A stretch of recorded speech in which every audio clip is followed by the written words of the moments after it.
Did someone wrong you at some point in the past? And are you still hanging on to the feelings of hurt or anger? Stay tuned. We'll work our way through why we hold grudges and how to let them go.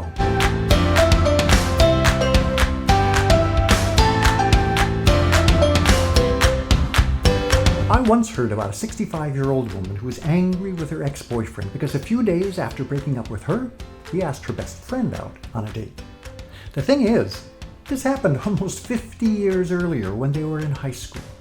You know, people can hold on to grudges for a long time. But curiously, the only one who really suffers because of the grudge is the one who's holding it. It can feel like the anger we direct at someone who wrongs or hurts us hurts them. But really, that's like drinking poison and hoping someone else dies. It just doesn't work that way. So why do we hold grudges? Well, the simple answer is that it allows us to maintain an identity we've grown accustomed to, that of the victim. It also feeds our ego when we can feel virtuous and in the right. Two pretty powerful reasons to hang on. And holding a grudge allows us to see someone else as bad and ignore the fact that all of us can do things we don't like. It temporarily lets us feel good about ourselves, and the temporary part is important, though. Reminding ourselves of the grudge is like another hit of a drug that makes us feel better. It works in the short term, but then it wears off and we need another hit. And grudges are filled with judgment. Now, there's a difference between judgment and discernment. Discernment is noticing what is, the facts of a situation. Water is wet, I feel angry, I drive an older car. Judgment is when we label something as good or bad. And that's what we're doing when we hold grudges. We're labeling what happened as bad and blaming someone else. And judgment is a very natural human behavior. We all do it. But it turns out judgment is never necessary and rarely helpful. And the antidote to judgment is forgiveness. Now, as I talked about in the last video about guilt, forgiveness is simply not dragging the past into the present. What happened in the past is over. Forgiving is about moving forward from wherever we are now.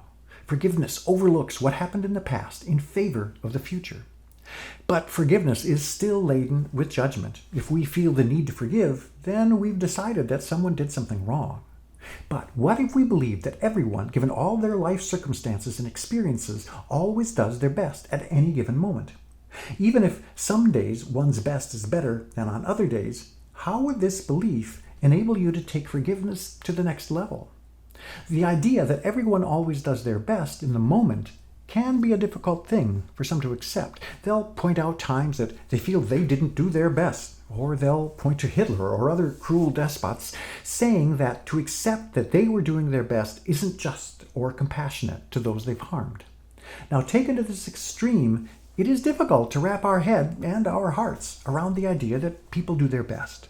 But I heard a mother of a victim of the Sandy Hook school shooting who said, there are two types of people in this world, good people and good people in pain. This perspective allowed her to find peace without negating the horror that had been visited on her and her family. Her decision to not pass judgment allowed her to release any grudge she may have held. It helped her find the common humanity we all share. And the first step in letting go of a grudge is forgiveness. It allows you to move on.